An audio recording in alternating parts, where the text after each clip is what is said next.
Bonjour à tous, Allez, j'espère que vous allez bien. Aujourd'hui, on se retrouve dans un nouvel épisode de podcast avec Logan. Donc, c'est un salut tout le athlète. monde. On va dire que je suis sur les réseaux depuis pas mal de temps. Enfin, on se suit depuis beaucoup d'années. Et Ouais, bah, il crée du contenu aussi. Et on s'est dit que ça pourrait être pas mal de parler bah, voilà, de sport, de nutrition ensemble, étant donné qu'on a vraiment un peu le même parcours sportif. On en parlait juste avant, mais on va tout vous expliquer. Donc, à la fois dans le powerlifting, le running, la musculation. Donc là, on va vraiment parler de nos actions nutritionnelles qu'on a pu mettre en place. Moi, je vais peut-être répondre aussi à quelques-unes de ces questions. Le but, c'est qu'on débatte ensemble sur quelques points, quelques questions et qu'on puisse bah, éclairer un petit peu la vision de la nutrition sportive comme d'habitude. Donc c'est parti pour l'épisode. donc je vais me présenter rapidement. Je suis Logan Mendez, donc vous pouvez me trouver sur YouTube, Instagram et TikTok. Donc, je viens du power, comme Fanny l'a expliqué juste avant, et c'est justement dans ce contexte-là qu'on s'est rencontrés. J'ai fait 5 ans de powerlifting, c'est ça, à peu près 5 ans de powerlifting, avec 5 compétitions à mon actif. Pour ceux que ça intéresse, j'étais en 93 junior, et je crois que mon meilleur total, ça doit être 6,30, quelque chose comme ça. J'ai arrêté pour diverses raisons, qui m'a conduit donc à passer sur vraiment que muscu typé hypertrophie, et maintenant, depuis 2 mois et demi, 3 mois, de la course à pied en complément. Donc, ça me fait 5 séances de muscu par semaine et 3 courses à pied dans la semaine. Donc, je découvre ce nouvel univers que tu connais un peu plus que moi, Fanny, de la Oui. course à pied. Ok, trop bien. Donc ouais, c'est ce qu'on disait juste avant qu'on avait fait le switch un petit peu, bah pas forcément en même temps, mais vraiment pareil. C'est vrai que moi aussi je faisais du coup du powerlifting avant et là je suis passée à muscu course à pied. Déjà d'un point de vue vraiment, si on pose les bases dans le powerlifting, est-ce que tu peux me parler un petit peu de ta nutrition quand tu étais athlète de force? Ouais, Je suis un peu alors, curieuse. Ouais, alors à savoir que du coup, pour faire mon parcours rapidement, j'ai commencé la musculation, quand j'avais 15 16 ans parce que j'étais gros. Je me sentais pas bien dans mon corps, j'étais pas du tout sportif. Donc j'ai commencé à aller à la salle et j'ai perdu beaucoup de poids pour ensuite reprendre progressivement du muscle. Ensuite, j'ai découvert le powerlifting et j'ai commencé du coup en étant en moins de 83 kilos, en étant assez bien physiquement et ensuite progressivement, j'ai voulu monter pour aller en 93 kilos. Justement, je ne l'ai pas fait forcément de la manière la plus intelligente possible. Donc, à base d'un gros total calorique avec des 4000 plus calories par jour, en mangeant un peu ce que je voulais, etc. Et ça a fini par, bah, du coup, j'étais trop gras par rapport à ce que j'aurais aimé être. J'étais pas forcément avec une composition corporelle optimisée et donc bah, j'ai reperdu du poids. J'ai repris la muscu vraiment à fond. C'est pas comme si j'avais arrêté parce que j'en faisais toujours à côté de mes entraînements typés power. J'avais quand même pas mal de renfo, mais là c'est vraiment 100% que ça et donc j'ai perdu un peu de gras là. Pour situer, je suis à environ 82 kilos. Ok. Donc par rapport au plus haut où quand j'étais en power, j'ai déjà fait jusqu'à 94 kilos à peu près. Donc ça fait une belle différence. Et Je me donc maintenant, rappelle bah, ouais. vraiment des stories que tu mettais de tes saladiers et tout. J'ai eu Oui, la voilà, vision quand tu as dit exactement. ça. Je me rappelle vraiment. Mais Exactement, c'est typiquement ça. et là, du coup, sur ton alimentation actuelle, donc tu m'as dit que tu étais montée à peu près à plus de 4000 calories. À noter que Ouais. j'ai jamais eu Logan en suivi avant. Oui, pas du tout, Là, sinon elle c'est m'aurait non, non. tapé sur les doigts, Je hein. précise que toutes les erreurs qu'il a pu faire avant, ça ne vient pas de moi. Non, vraiment, plus sérieusement. Là, sur ton alimentation actuelle, on peut considérer du coup que tu as vraiment retrouvé ton poids de forme, ton équilibre, quelque chose de plus Ah, stable et qui te totalement. convenait un peu plus. Totalement. Ça a Actuellement, pris combien de j'ai temps? Comment ça s'est passé un petit peu ce switch-là? Est-ce qu'il y a eu des déclics de ton côté? Qu'est-ce qui a fait bah, enfin, qu'est-ce qui a construit tout ce processus-là jusqu'à ton équilibre? Ouais, bah, actuellement, du coup, je me sens, je suis à mon prime physique, clairement, je suis à ma meilleure composition corporelle, je me sens très, très bien et du coup, je suis à 3800 calories et donc je traque tous mes macros et cetera avec Ok, MyFitnessPal pour ceux qui connaissent. Je suis tous les jours et cetera et je me pèse à peu près une fois par semaine ok. et donc comment est-ce que j'ai fait ce processus? Bah, en fait, c'est que je me suis dit: «Mais, je me sens pas forcément optimisé, je pourrais être plus musclé, moins gras. En fait, ça me sert à rien, ce gras, il me sert à rien du tout, ça me permet pas d'être plus fort ou d'être plus musclé, donc autant le retirer» et aussi d'un aspect, psychologique, de se sentir mieux dans son corps et donc progressivement, j'ai entamé un déficit calorique, à augmenter mon activité au quotidien par, de la marche, par, faire le vélo taffeur, donc aller au taf en vélo, tout ça, Ok. c'est des petits incréments que j'ai ajoutés au fur et à mesure pour arriver maintenant à ce que je fais, qui est en fait mon quotidien et qui me permet donc d'avoir, un total calorique qui me convient très bien. Là, je suis en léger déficit et je suis à 3 800 calories, qui est quand même plutôt important en soi et Ouais. avec une activité du coup à côté qui est assez importante et qui me permet du coup d'avoir ce confort dans l'assiette de pouvoir manger pas mal. Ouais, parce que tu es à 8 entraînements par semaine, du coup, si j'ai bien compté, Ouais, donc c'est ça, 5 exactement. muscu, 3 runs. Donc effectivement, la Ouais. dépense calorique associée, elle est énorme, sachant qu'en plus, tu t'es musclé à côté de ça, donc ta dépense, enfin ton métabolisme de Ouais, base a aussi exactement. augmenté, comparé à quand tu faisais du power et que tu étais peut-être, moins actif et du coup plus gras pour, le même poids de corps. Et et vraiment pour le coup, c'est sûr que c'est à prendre en compte et ça je le dis souvent dans mes suivis que, peu importe en fait qui on est quand on commence un processus, quand on commence, le sport, en fait notre corps va évoluer, notre composition corporelle aussi, notre dépense calorique aussi et il faut savoir réajuster, comprendre un petit peu tous les changements. Toi du coup tu l'as fait super bien parce que comme tu l'as dit, tu Oui, considères, vraiment à ton prime et que là tu as atteint on va dire tes objectifs. On va en parler juste après. Mais du coup, tous ces process-là, ils sont passés par à chaque fois une réévaluation de ta dépense oui, calorique, exactement, de exactement. micro-habitudes, comme tu disais, donc faire plus de vélo, faire plus de marche. Moi, je dis souvent à mes patients, tu vois, bah, là, c'est toi qui vois. Soit on diminue les calories, soit tu vas marcher 10 minutes en plus après chaque séance. Et souvent, tu vois, je fais faire des choix aussi Oui, pour, ça donne déjà des que ça options, c'est ça qui est corresponde bien aussi. Ouais, ça donne des exactement. alternatives en fait. Et toi, tu l'as fait, toi-même parce que je pense que tu as vraiment appris à te connaître avec toutes ces années de sport, hein. Si tu as Oui, commencé en c'est étant clairement, adolescent, c'est ça joue oui, oui. aussi. Mais forcément, il faut passer par des micro-changements, des implémentations, par des choses, par des réévaluations. Parce que si on reste tout le temps, si tu étais resté tout le temps dans ton objectif, prise de masse, bah, en fait, tu aurais pas la composition corporelle aujourd'hui. Donc tu as dû passer par Ah des ça, c'est phases. certain.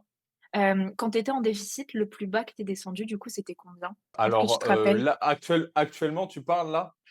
Durant ta transfo, de manière générale, Alors, entre le ouais, power et alors maintenant? entre le power et maintenant, le plus bas où j'ai été, je pense que ça devait être 3 500. Ouais, ça devait être 3 500 à peu Ouais, près.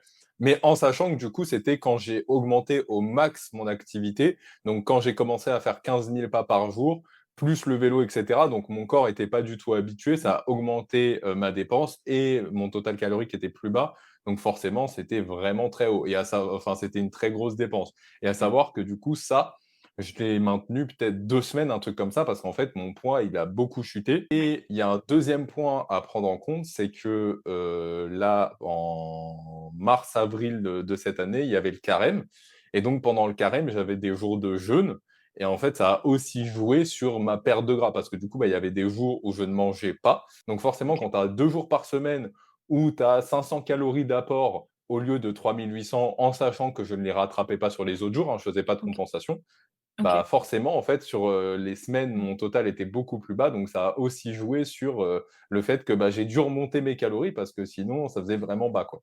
mmh et durant ces jours de jeûne, ta dépense calorique diminuait aussi? Pas du tout. Non, ouais, tu faisais vraiment Non, le non, même je continuais. quotidien, Ouais, OK, je continuais et en réalité, j'ai pas senti vraiment de différence. Ça m'a même, poussé à changer quelque chose dans mon alimentation, c'est-à-dire que habituellement le matin, je ne pouvais pas j'étais le genre de personne qui ne pouvait pas sortir de chez lui s'il avait pas mangé. OK, Et en fait, ça m'a poussé à, bah, le matin, ne manger, quasiment rien. Là, typiquement, le matin, je prends juste un shaker de whey et un verre de jus de fruits et ça me OK. tient, quasiment toute la matinée. Parce qu'en fait, du coup, bah, je devais répartir, dans ma journée les peu de choses que j'avais le droit de manger. Donc c'était, c'était vraiment très faible et en fait, ça m'a donné cette habitude-là et maintenant, ça me permet de bah, j'ai 3 800 calories à disposition dans la journée et le matin, je peux me sentir bien en mangeant très peu et du coup, ça me permet, par exemple, typiquement le soir, de manger un bon repas avec des grosses quantités et moi, j'aime bien ça, donc ça me correspond bien, en fait. En fait, c'est ça, tu as testé des choses, tu as compris comment ton corps fonctionnait et petit à petit, tu as implémenté ça dans ta routine, Exactement, pour que ce soit, exactement. vraiment une vision long terme et ça, je suis 100 d'accord, parce que, par exemple, on peut très souvent l'entendre et moi, je le dis aussi à la majorité de mes suivis, que le petit déjeuner, c'est important, qu'il faut quand même une bonne quantité, il faut bien commencer la journée parce que si on met en place une habitude dès le matin, on va pouvoir mettre en place d'autres habitudes sur le Bien reste de sûr, la le fait journée. de ritualiser, bien sûr. Exactement. Donc ça, moi, j'ai tendance à le dire et à le répéter, à le conseiller, mais j'ai des suivis qui ne prennent pas de petit déjeuner et on avance très bien, ou des suivis qui prennent un petit déjeuner un peu comme toi, avec un fruit, du skyr et c'est tout, et après un déjeuner et un dîner beaucoup plus important. Donc en fait, on apprend à trouver ce qui correspond le plus à la personne. Au début, moi, je pars toujours sur des recommandations de base parce que la science a quand même plein de choses à nous offrir, Évidemment, bien sûr. mais j'adapte toujours après au cas par cas et c'est ce que tu as fait sur toi et tout ça pour dire que la seule chose qui marche réellement en nutrition, c'est aussi le cas par cas.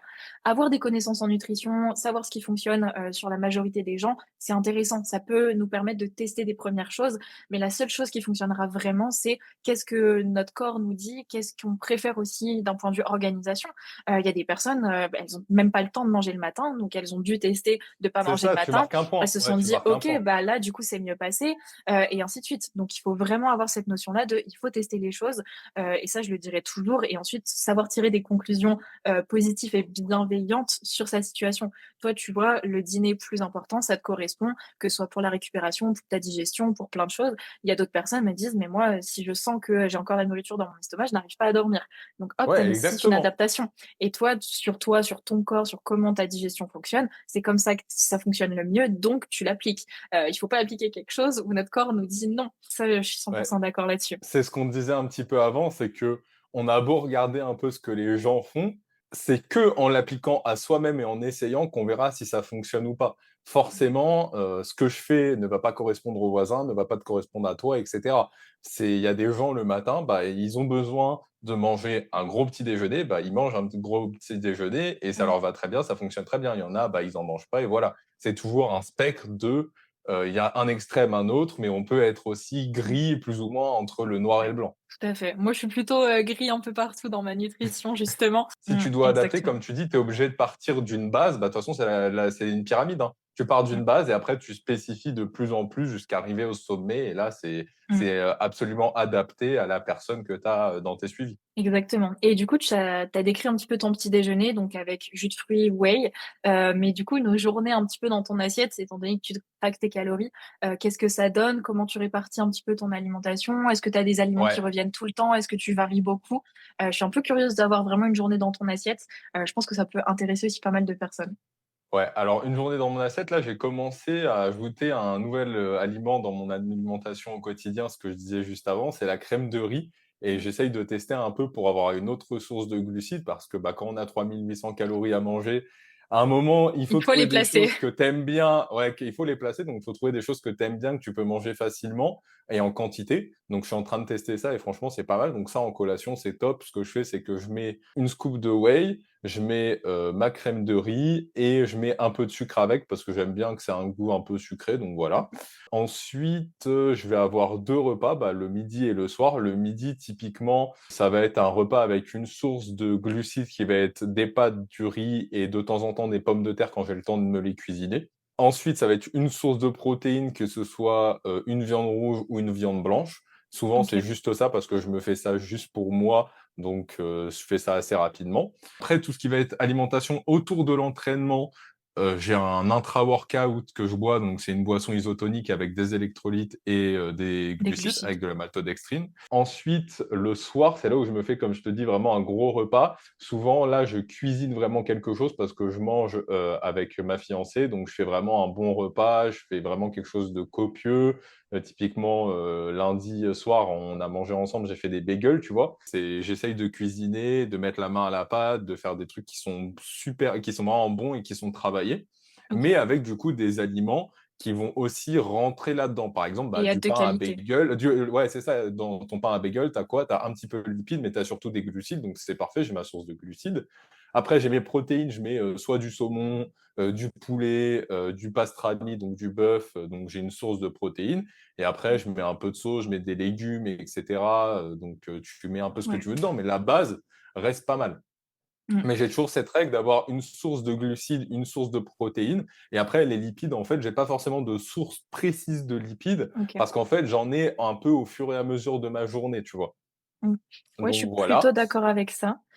Et du coup, le soir, tu fais une collation, après avant d'aller Ouais, et dormir, le enfin un soir, souvent, dessert? bah, souvent le soir, ouais, je me fais un petit dessert, tu vois? Selon le nombre de calories qui me reste, ça OK. peut être, c'est mon petit moment plaisir, tu vois? Ouais. Je prends un là, il fait chaud, je prends un petit Magnum dans le congèle, un truc comme ça, OK. Donc c'est, ouais, tu le t'interdis rien, tu fais un non, peu au pas du feeling tout. aussi en fonction de tes C'est ça. envies? Com Mmh. Comme je traque tout, tout rentre dans mon total calorique et dans mes macronutriments. En sachant que du coup, 90 du temps, ce que je mange, va être des produits bruts que je vais cuisiner. Le Mmh. reste du temps, bah, c'est, des choses qui sont soit un peu transformées, soit quand, je vais au restaurant avec des potes ou avec, ma fiancée ou des choses comme ça, que je sors et cetera. Mais la majorité du temps, c'est vraiment, juste moi qui me fais à manger, quoi. Et tu t'entraînes à quel moment de manière générale dans tes journées? Souvent, je m'entraîne en matinée. Souvent, je m'entraîne le matin, donc ça va être OK. entre, D'où la 10 heures. collation, OK. Ouais, c'est ça, ça va être entre, 10 heures et 12:00 mon arrivée à la salle, selon les jours, OK. selon mes journées de travail. Mais en OK. moyenne, c'est ça, je m'entraîne très peu l'après-midi et en soirée. Et tu cours plutôt après tes entraînements, avant tes entraînements, le Alors, soir? je ne cours jamais avant une séance. Comme Parfait. ça, j'ai un max de glycogène, je suis à fond pour, mes séances muscu. Du coup, ce que je fais, si tu veux qu'on parle un petit peu de la nutrition par rapport à la course à pied. Aussi, ouais. Ce que j'applique pour moi, c'est que du coup, moi, mes séances, course à pied, elles sont toujours, fin de journée.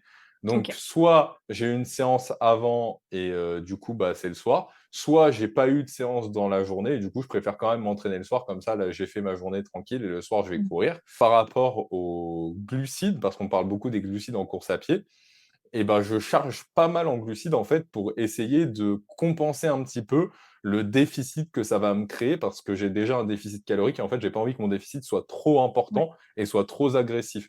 Donc je vais essayer de vraiment, charger en glucides. Typiquement, il y a pas très longtemps, j'ai fait ma plus grosse sortie, 17 kilomètres en 1 h 38 et du coup, pour cette durée-là, on recommande, aller, 60 à 80 grammes par heure, quelque chose comme ça. Bah, À peu moi, près. j'étais à, 140 grammes de glucides pour ma sortie, tu vois? OK. En sachant que je OK, suis OK.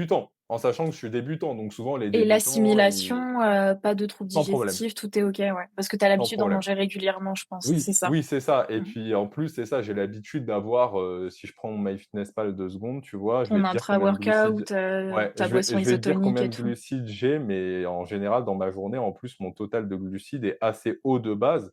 Donc en Mmh. fait, j'ai l'habitude de manger des glucides en grande quantité, c'est pas forcément problématique. Je suis en moyenne à Ouais, c'est ça. 600-650 grammes de glucides. C'est ce Donc que j'allais j'ai dire. l'habitude Si d'en si je manger. devais faire, si je devais faire ta diète, je mettrais la majorité de tes cales en glucides dans tous les cas, au Mmh. moins 60 tu vois, de ton apport calorique, je Ouais. pense. Pas forcément maximiser à fond les protéines, mais aller quand même taper, entre 1,8 g et 2 grammes, par kilo de poids de corps, grand Ouais, maximum. typiquement, c'est ce que je fais, ouais. Petite marge de sécurité parce que normalement les besoins c'est plutôt 1,6 g, 1,8 g. 1,8 g étant la petite marge de sécurité. Mais étant donné que là tu es en déficit calorique et que, tu as beaucoup, beaucoup d'activité physique, donc beaucoup de besoins de, récupération, j'aurais augmenté, tu vois, entre 1,8 g et 2 Ouais. grammes, de protéines par kilo de poids de corps et après le reste en lipides et comme tu dis, tu le répartis un petit peu au feeling dans ta journée. Mais le Mmh. principal, c'est d'avoir tes glucides et tes protéines, vu ton activité physique, tes besoins et ainsi de suite. Donc, Ouais ça et pour du le coup, coup j'ai même, pardon, ouais, excuse-moi. j'ai un truc qui m'intéresse du coup, ce serait d'avoir du coup ton opinion sur ce truc des glucides par rapport à la course à pied. Parce que j'ai l'impression que c'est un peu un sujet, un peu tatillon. On sait pas trop sur quel pied danser. D'un côté, tu regardes les athlètes pros, les mecs qui sont à 90 grammes de glucides par heure, ils enquillent. Et de l'autre côté, toi, quand tu dis: «Ouais, je consomme tant et tout», souvent les gens, ils te font les gros yeux, ils se disent: «Non mais tout ça, machin». Donc, qu'est-ce que tu Bah, en penses toi? moi, j'en pense que la science a parlé, hein, que c'est 90 grammes de glucides par heure. Après, forcément, ça peut choquer des personnes qui sont non sportives, qui, n'ont pas beaucoup de dépenses, donc c'est tout à fait normal qu'il y ait aussi ce genre de réaction. Mais, pour avoir couru en semi, il y a une semaine, je t'assure que les glucides, tu en as besoin. Tu le sens, en fait. Ton corps t'envoie Mmh. des messages de: Ouais. «OK, là, je suis un peu fatigué. OK, là, les jambes, elles sont un peu plus lourdes. OK, la tête, elle commence un peu à tourner.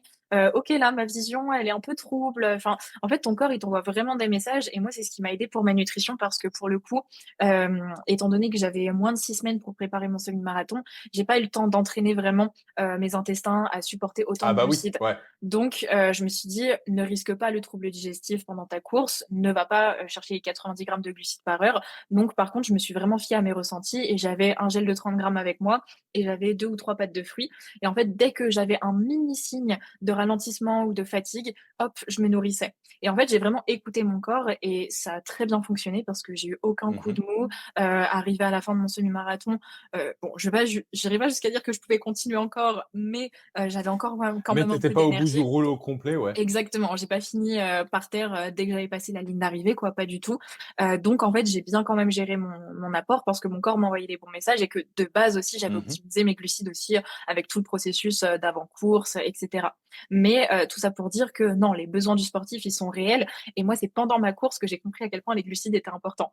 Avant, Ouais. je le savais, mais je l'avais pas expérimenté personnellement Ouais, tu parce avais que pas ce dans le ressenti-là, powerlifting, tu le ouais. exactement. Dans le powerlifting, tu sens que tu as besoin d'énergie, mais c'est plus le côté nerveux et le côté Oui. rassurant de se dire j'ai bien mangé donc je vais bien m'entraîner. Mais là, en running, c'est t'es obligé de manger assez, sinon tu n'avances plus en fait littéralement. Et Oui, le tu fait de l'avoir contre-performes, en vraiment fait, ressenti. complètement. Exactement. Et le fait de l'avoir ressenti, je me suis dit: «OK, là, les glucides, je ressens leur effet, je sais à quel point ils sont importants, donc c'est vraiment le macronutriment le plus important pour la course à pied et il faut se nourrir» et c'est maintenant, Ouais. même, les athlètes que j'ai en course à pied, je fais vraiment attention à ça, à bien structurer leurs apports et à entraîner aussi leur système digestif à ça et mes collaboratrices font exactement la même chose. C'est ce qu'on appelle le gut training, c'est entraîner l'intestin à assimiler une grosse quantité de glucides pendant l'effort. Mmh. C'est ce principe-là et nous, on l'applique vraiment à tous nos suivis, d'endurance, et pas que d'ailleurs en fonction des besoins. Mais franchement, c'est fascinant et c'est là que tu comprends vraiment l'intérêt des glucides chez le sportif et encore plus chez le sportif d'endurance. Parce qu'il faut les tenir, hein, Oui. les 20 bornes, les 30 Ah bornes, les bah, ça, c'est 40 bornes, certain. les 100 bornes, enfin les ultra trail, les ultramarathons, il faut de l'énergie et il faut donner à notre corps exactement ce dont il a besoin sur le moment. Il a pas besoin de plaisir alimentaire sur le moment, il a pas besoin de Ah lipides, bah, il a pas ça besoin de protéines, enfin un petit peu de protéines quand même, mais la principale source d'énergie, c'est vraiment les glucides, ouais. surtout sur un effort comme ça. Donc non, moi je suis vraiment d'accord avec tout ce qui peut se faire au niveau des athlètes d'endurance, c'est exactement ça. Et c'est comme ça qu'on performe, justement. Ouais et puis je voulais rajouter un truc pour, nuancer un petit peu ce que tu disais par rapport aux glucides, c'est qu'il y a absolument ce fait que pour la performance, c'est nécessaire d'avoir assez de glucides, mais je pense qu'il y a aussi cet aspect sur tout ce qui va être effort très long, comme tu disais, les ultra trail, les Ironman et tout, cet aspect aussi psychologique de se dire: «Bon, ça fait, 8 heures que je m'enquille des gels et tout, est-ce que je mangerais pas un petit sandwich, un truc comme ça pour changer un petit peu?» Qu'est-ce que tu Si, ça penses de marche. ça, toi? Au niveau de Heu, l'alimentation et tout, pour de, la moi digestion, tout ça? Pour moi, si ça a été testé pendant la prépa, c'est OK. Mais on teste rien le jour d'une course Mmh. et il faut quand OK. même avoir conscience que le corps a quand même, une certaine limite parce qu'après 5 ou 6 gels, effectivement, on risque d'être écœuré. Moi, tu vois, 2 pâtes de fruits, un gel, j'étais déjà là en mode, j'avais même pas envie de mon resto post-semi parce que j'étais un peu écœurée des glucides, tu vois? Ouais, tu Hem, en avais un peu donc marre, ouais. ouais, franchement, sincèrement, oui. Donc tu vois, je comprends un petit peu qu'il y ait cette lassitude-là qui se crée et qu'il y ait besoin de casser avec des vrais aliments et pour moi, si les vrais aliments, on va dire solides et ainsi de suite, ont été testés pendant la prépa et que on sait qu'on digère bien ces aliments et que surtout ça va nous permettre de manger parce qu'à un moment, si les gels passent plus, les gels passent plus et du coup, on coupe totalement l'apport en énergie. Donc c'est mieux Ouais. de manger du pain, et ainsi de suite que de rien manger, en fait. Donc moi, je le vois vraiment comme ça et je suis plutôt pour le fait de diversifier aussi son alimentation et sa tolérance digestive, enfin d'entraîner aussi son corps à digérer autre chose, on va dire que des gels ou de la poudre, ça peut être Mmh. intéressant, surtout dans les très longues courses où voilà, on est sur plusieurs jours même d'efforts. Donc, Ouais. pour moi, je suis plutôt pour, mais toujours tester pendant la préparation, jamais Ouais, faut rien que le ça reste jour dans J. un cadre, que ce soit Ouais, testé et qu'on sache exactement. comment l'athlète réagit et qu'il nous fasse pas, «Tiens, en fait, j'ai envie de faire ça ce jour-là», parce qu'en ça peut ruiner complètement Ou sa même il y a performance, des, au ravitaillement ou, aux buvettes et oui, cetera. Si c'est vraiment des courses bien organisées avec, pas mal de trucs, il y a toujours de quoi manger. Donc, ouais, hop, le l'ami qui te soutient, il peut te ramener un hot dog et tu vas si tu as envie de ça, tu vas le manger, mais si tu l'as pas testé avant, tu sais pas ce qui t'attend sur les 2-3 prochaines heures, quoi. ouais Voire même et pour ça tout peut le être, reste de ta course. ouais, si tu as des crampes d'estomac, que tu te sens pas bien alors qu'il te reste 2 heures d'effort à tenir, c'est Mmh. compliqué, c'est Ouais, compliqué. clairement et donc ça, c'est vraiment pour la partie nutrition de l'endurance.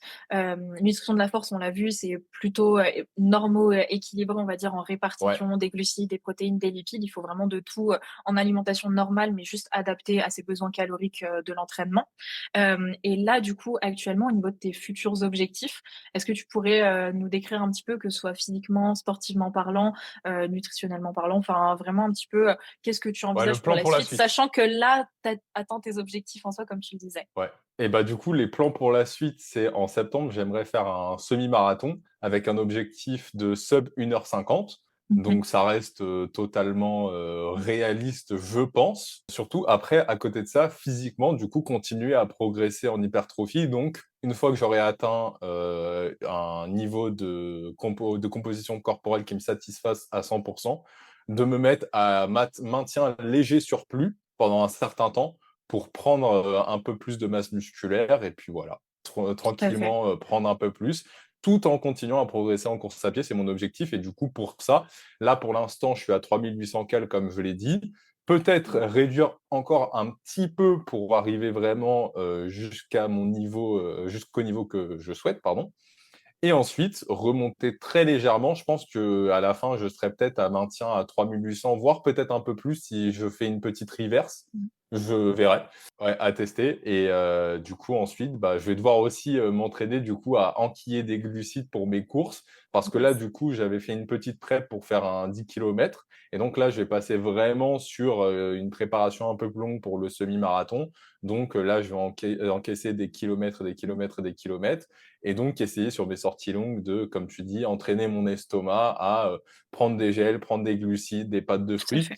Parce que pareil, il y a un petit point, c'est que quand on court, c'est pas forcément tout de suite facile de pendant que tu cours, de Mmh. manger quelque chose, de Ah que ouais, ça passe bien et cetera. C'est une habitude à prendre aussi, hein, c'est un peu clairement. particulier. Parce que du coup, on a parlé de la nutrition par rapport à la course à pied et à la force, mais il y a aussi du coup la nutrition pour, les gars qui font de la muscu, forcément ça rentre en compte. Mmh. C'est qu'il y a pas mal de gens qui, soit mangent, avant leur séance, mais un peu trop tôt ou un peu trop tard ou mangent pas et rappeler que, bah, ça peut être intéressant de manger quelque chose avant sa séance avec une source de glucides principalement et que ce soit assez éloigné quand même de la séance pour pas qu'on ait quelque chose sur le ventre et qu'on ait un Ouais. inconfort digestif. Ça rentre un peu comme avec la course à pied, c'est qu'on n'a pas envie de faire une séance de 2 heures, surtout si on doit faire les jambes, alors qu'on a mal à l'estomac, Mmh. c'est pas Ah oui, très mais le optimisé. le timing nutritionnel, pour moi, il est essentiel en nutrition Ouais. sportive.